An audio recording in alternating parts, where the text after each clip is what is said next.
Romanos 5, 12 al 21, y la palabra de Dios dice de la siguiente manera: por tanto, como el pecado entró en el mundo por un hombre, y por el pecado la muerte, así la muerte pasó a todos los hombres, por cuanto todos pecaron.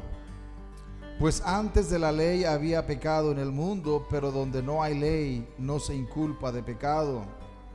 No obstante, reinó la muerte desde Adán hasta Moisés, aun en los que no pecaron, a la manera de la transgresión de Adán, el cual es figura del que había de venir. Pero el don no fue como la transgresión, porque si por la transgresión de aquel uno murieron los muchos, abundaron mucho más para los muchos la gracia y el don de Dios por la gracia de un hombre, Jesucristo. Y con el don no sucede como en el caso de aquel uno que pecó, porque ciertamente el juicio vino a causa de un solo pecado para condenación, pero el don vino a causa de muchas transgresiones para justificación. Pues si por la transgresión de uno solo reinó la muerte, mucho más reinarán en vida por uno solo, Jesucristo, los que reciben la abundancia de la gracia y el don de la justicia.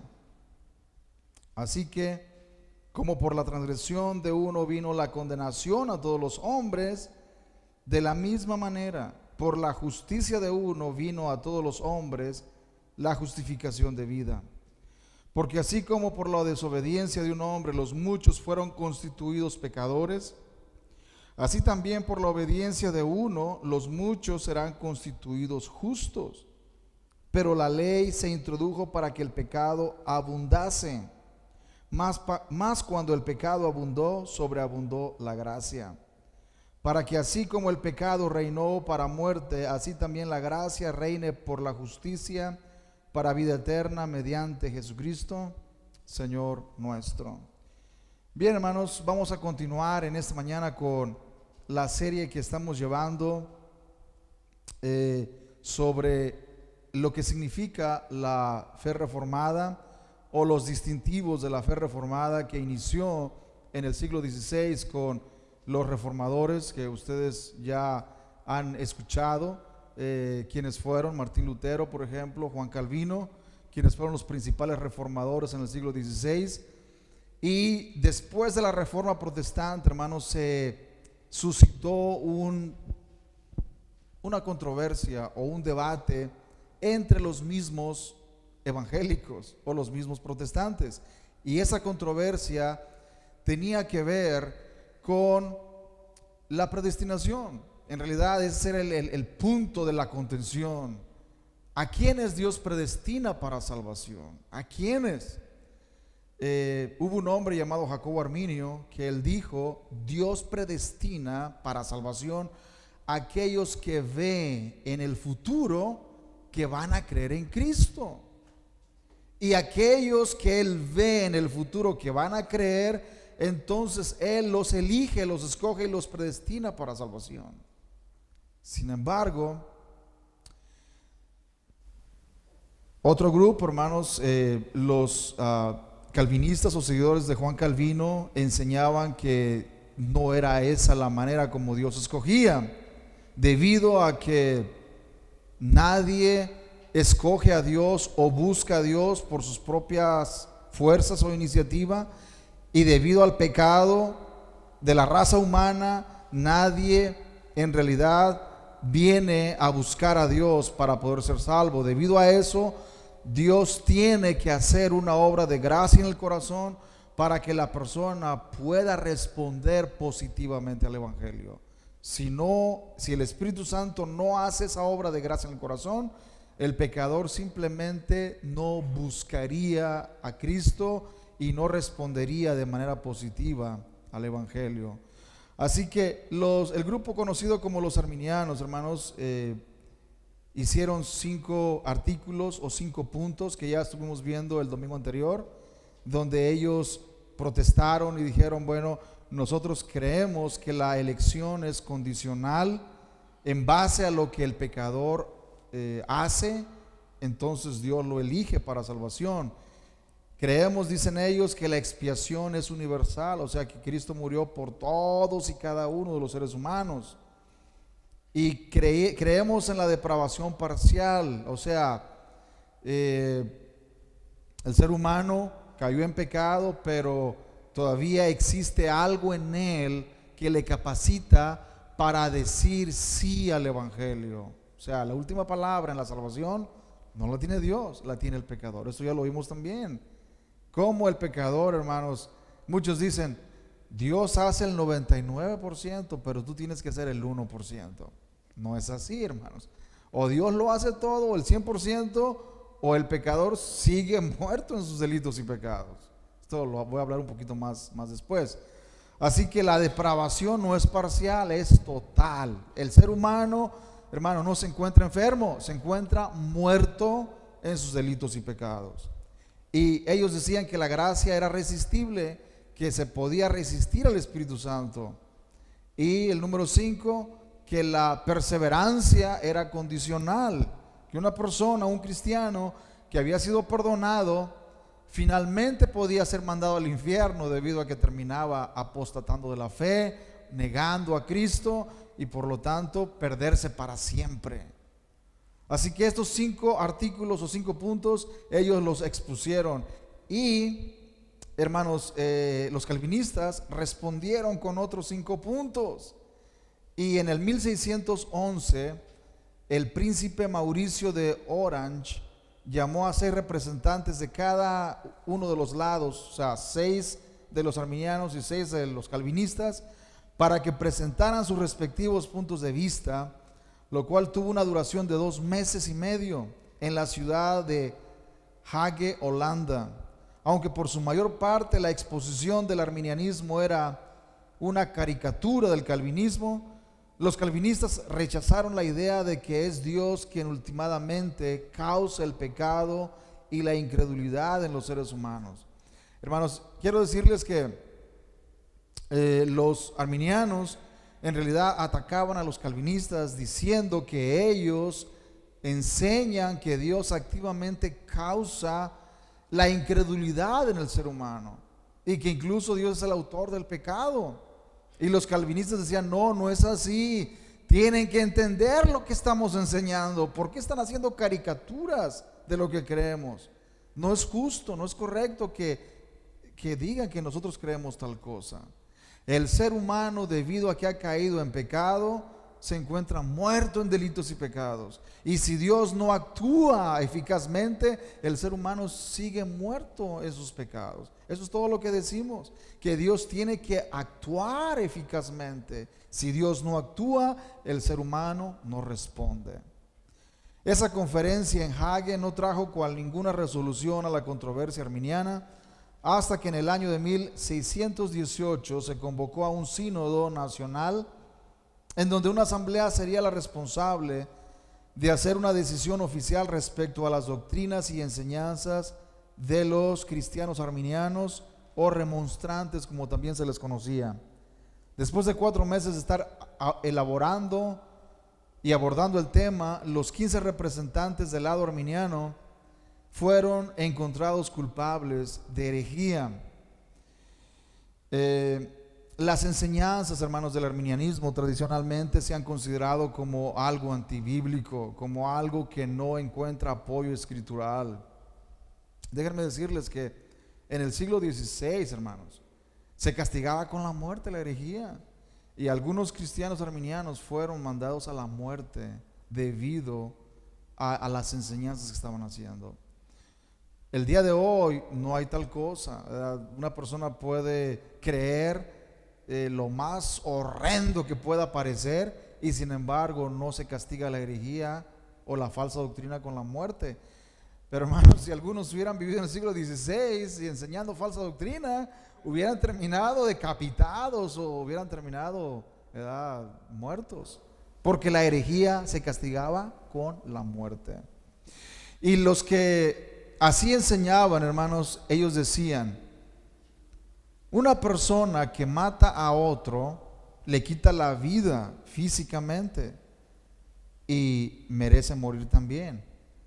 Y ellos decían: ¿cuánto más un falso maestro que está enseñando herejías destructoras que condenan el alma, y que está envenenando las mentes de miles y miles de personas, ¿cuánto más no merece la muerte esa persona?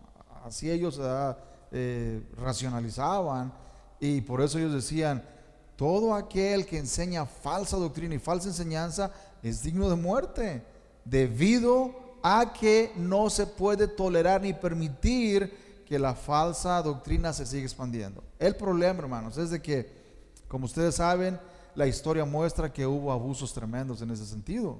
Muchas personas fueron asesinadas por creer sinceramente ciertas cosas. Por esa razón, en el día de hoy, hermanos, nosotros vemos a los cristianos arminianos como nuestros hermanos en Cristo, ¿no es cierto? Nuestros hermanos en Cristo. No decimos: oh, hereje, eres digno de muerte. No, no decimos eso. No estamos de acuerdo con ciertas enseñanzas de ellos, es cierto, pero no los mandamos a la muerte. Ni tampoco decimos: oh, eres digno de muerte. No, hermanos. ¿Por qué razón? Porque hemos entendido. La historia, el tiempo nos ha enseñado que se puede abusar de ciertas cosas. Y lamentablemente en el siglo XVI, en esta controversia, muchos perdieron la vida también debido a esto. Perdieron la vida. Así que, ¿qué es lo que enseña la palabra de Dios, hermanos? El punto de contención principal ¿es el ser humano pecador o no es pecador? ¿Qué dice la Biblia? ¿Qué dice las Escrituras? Las Escrituras claramente enseñan, hermanos, que el ser humano es pecador. Pecador porque Adán y Eva pecaron y toda su descendencia se convirtieron en pecadores. Eso es lo que dice Pablo en Romanos capítulo 5, los versículos que leímos, que dice: por tanto, como el pecado entró en el mundo por un hombre, y por el pecado la muerte, así la muerte pasó a todos los hombres, por cuanto todos pecaron. Todos somos pecadores debido a que hemos descendido de Adán y Eva. Y esto, hermanos, se le conoce como la depravación total. Esa es la primera letra del acróstico TULIP que tenemos ahí, la T, que en inglés significa total depravity o depravación total. Este TULIP, hermanos, fue acuñado debido a que brevemente exponían los 5 puntos del calvinismo, de los calvinistas en aquel tiempo. En Holanda, hermanos, eran muy famosos los tulipanes. Por esa razón tenemos una flor de tulipán al otro lado, porque el tulip en realidad es un tulipán, y en Holanda eran muy famosos los tulipanes. Por lo tanto, esa frase tulip, que significa literalmente tulipán, no tiene en realidad nada que ver con la flor de tulipán. Tiene que ver con los 5 puntos del calvinismo. Amén. 5 puntos del calvinismo.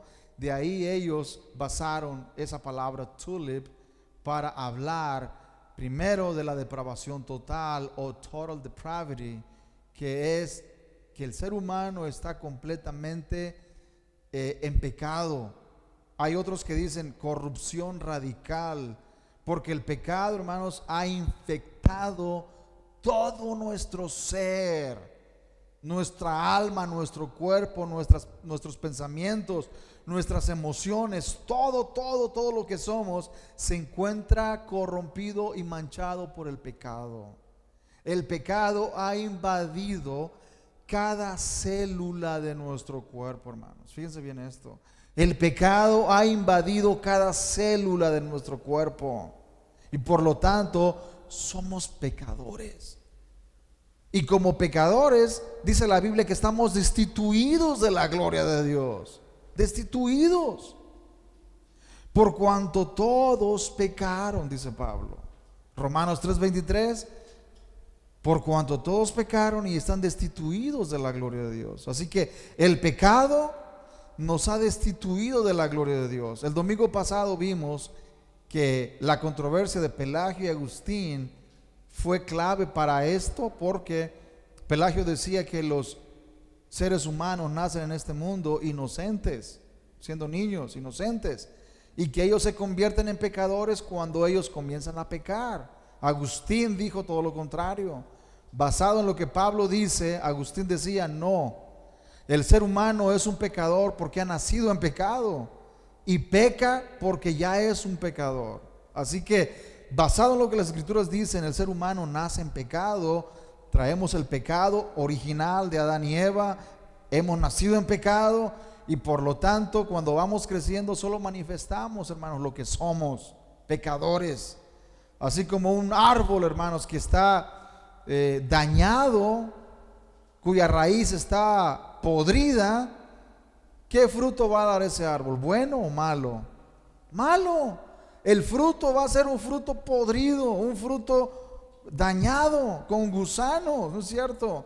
Bueno, todas las buenas obras que hace el ser humano, hermanos, en pecado, son abominación delante de los ojos de Dios. Dice la Biblia que son como trapos de inmundicia las buenas obras que el pecador hace para tratar de agradar a Dios. Tiene que suceder algo en su corazón, ser regenerado, para que esas buenas obras sean aceptables delante de Dios. Es lo que la Biblia dice. Así que en este punto, hermanos, en realidad los cristianos calvinistas estaban en el lado correcto. Ellos enseñaban claramente que el ser humano fue corrompido completamente debido al pecado. Y Pablo es muy claro en ese sentido. Y él muestra, hermanos, que la corrupción del pecado nos ha invadido todo nuestro ser. Y por lo tanto no hay nada bueno en nosotros. Todos nuestros deseos, intenciones y todo es hacia el mal. Es desear el pecado porque somos pecadores. Así que en este punto el sínodo de Dort comenzó abordando la situación de la raza humana caída debido al pecado de Adán y Eva. El apóstol Pablo muestra claramente en el texto que leímos que el ser humano es culpable debido a que descendemos de Adán y su pecado y transgresión nos ha sido imputado, o sea, nos ha sido traspasado. Ese pecado de Adán y Eva nos ha sido dado a nosotros. Hay muchos que dicen, pero yo qué culpa tengo del pecado que cometió Adán y Eva, ¿qué culpa tengo? Bueno, Adán y Eva, hermanos, son nuestros representantes federales, en otras palabras. Él es el representante de la raza humana. ¿Por qué? Porque él, como primer hombre y la primera mujer, de ahí descendemos todos los seres humanos. Entonces, si el primer hombre y la primera mujer cometieron ese pecado, hermanos, todos los seres humanos nacen contaminados con el pecado. Todos hemos nacido contaminados y manchados con el pecado. Eso es lo que se le conoce en teología como el pecado original, lo cual Pelagio negaba. Fíjense bien eso, hermano. Es bien interesante. Esa es la razón por la cual en la Iglesia Católica Romana se bautiza a los niños por el pecado original. Ellos dicen, el niño tiene que ser bautizado para ser limpiado del pecado original. Por esa razón ellos bautizan a los niños. No tanto para ponerlos dentro del pacto, sino para quitarles la mancha del pecado original. Bueno, ese es otro tema, ¿no?, que estaremos abordando después. Sin embargo, en este punto, hermanos, Agustín estaba en lo correcto. Él decía, Pelagio, estás equivocado. El ser humano nace en pecado, ha heredado el pecado de Adán y Eva, basado en lo que el apóstol Pablo dice. Hermanos, Agustín estaba en lo cierto, en lo correcto. El ser humano no nace inocente en este mundo, como decía Pelagio. El ser humano nace en pecado. Somos pecadores, hemos nacido en pecado. Toda nuestra naturaleza está caída, pecaminosa, y por lo tanto no tenemos nada bueno. No hay nada bueno en nosotros. La caída en pecado no solo afectó a Adán y a Eva, sino a todos sus descendientes. Es el punto que enfatiza el apóstol Pablo en Romanos 5. Debido a esta realidad, todos los seres humanos se encuentran destituidos de la gloria de Dios y son incapaces de buscar a Dios o siquiera desear buscarlo si Dios no toma la iniciativa primero. No sé si ustedes han escuchado algunas ilustraciones, hermanos, que algunos evangelistas han usado, por ejemplo, cuando van a predicar a campañas evangelísticas, a alguna ciudad o algún estadio incluso, donde miles y miles de personas van a escuchar por ejemplo, Billy Graham, ¿no?, vamos a decirlo, ¿no?, que era famoso haciendo campañas evangelísticas, Luis Palau o cualquier otro evangelista. de la actualidad que hace campañas evangelísticas, y ellos han usado dos ilustraciones, hermanos, para llamar a la gente a aceptar a Cristo, para que la gente pase adelante y reciba a Cristo. Y ellos dicen: el hombre es pecador, de eso no hay duda, es pecador. El ser humano está en pecado y su situación tan desesperante como un hombre que se está ahogando en medio del mar. Y ellos dicen: ya su cuerpo está hundido en el mar y se está ahogando. Lo único que está asomando es su brazo, su mano. Y es en ese momento cuando Dios le arroja un salvavidas, y si el pecador agarra el salvavidas es salvo, y si no, pues se ahoga para siempre. Y ellos dicen: es tu decisión tomar el salvavidas, es tu decisión afianzarte del salvavidas que Dios te envía en el día de hoy. Esa es la manera de apelar a aceptar a Cristo, a ser salvo. Y ellos dicen: Dios te está enviando un salvavidas en el día de hoy. ¿Lo vas a tomar o lo vas a dejar? Es tu decisión. Es tu decisión. Si tú dejas ese salvavidas y no lo tomas, te vas a ahogar para siempre. Pero si lo tomas, puedes ser salvo. ¿Cuántos quieren ser salvos en esta noche? A ver, levanten su mano, levanten su mano. No los veo. 1, 2, 3, 4. Pasen acá adelante, vengan al frente. Ahorita van a ser salvos. Sí han escuchado todo eso, ¿no es cierto, hermanos? Bueno, esos métodos evangelísticos, hermanos, son netamente arminianos. Son métodos evangelísticos que apelan a la decisión del ser humano, a lo que el ser humano puede hacer para ser salvo. Pero eso no es lo que dice la Biblia, hermanos. Eso no es lo que dice la Biblia. La Biblia dice algo totalmente distinto. La Biblia no dice que Dios hace el 99% y tú haces el 1%, por ejemplo. No, la Biblia muestra un cuadro muy diferente. ¿Y cuál es la segunda ilustración? Hay otra ilustración usada también por los evangelistas, y es la siguiente. Ahí está un enfermo, terminalmente enfermo, se va a morir, ya no tiene cura. Pero lo único que lo va a salvar o lo puede salvar es una medicina que Dios le va a dar en una cuchara. Y ellos dicen: si esta persona recibe la medicina en la cuchara y abre su boca y toma de la medicina, es salva, se va a curar. Pero si rehúsa abrir sus labios, abrir su boca y tomar la medicina, se va a morir. Ellos dicen: el hombre, el pecador, está así casi inconsciente, lo único es que escucha poquito y está así medio moribundo. Puede abrir su boca, puede abrir sus labios, tomar la medicina, o rehusar abrir su boca y perderse para siempre. Hermanos, el problema es de que la Biblia nos presenta un cuadro muy distinto del pecador. La Biblia no nos dice que el pecador está medio enfermo, agonizando o algo así. No, la Biblia nos dice que el pecador está ¿qué? Muerto en delitos y pecados. Así es como la Biblia presenta al ser humano, en su estado caído, muerto en delitos y pecados.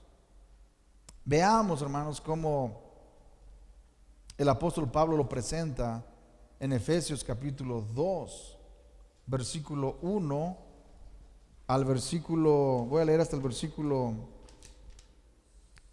7. Efesios 2, 1 al 7 dice: y Él os dio vida a vosotros cuando estabais ¿qué?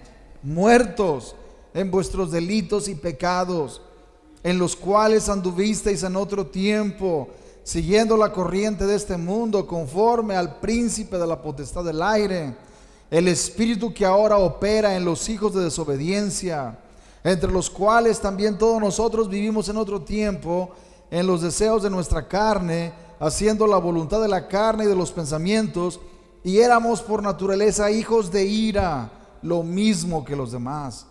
Pero Dios, que es rico en misericordia, por su gran amor con que nos amó, aun estando nosotros muertos, otra vez, muertos en pecados, nos dio que vida juntamente con Cristo, por gracia sois salvos, y juntamente con Él nos resucitó, y asimismo nos hizo sentar en los lugares celestiales con Cristo Jesús, para mostrar en los siglos venideros las abundantes riquezas de su gracia, en su bondad para con nosotros en Cristo Jesús.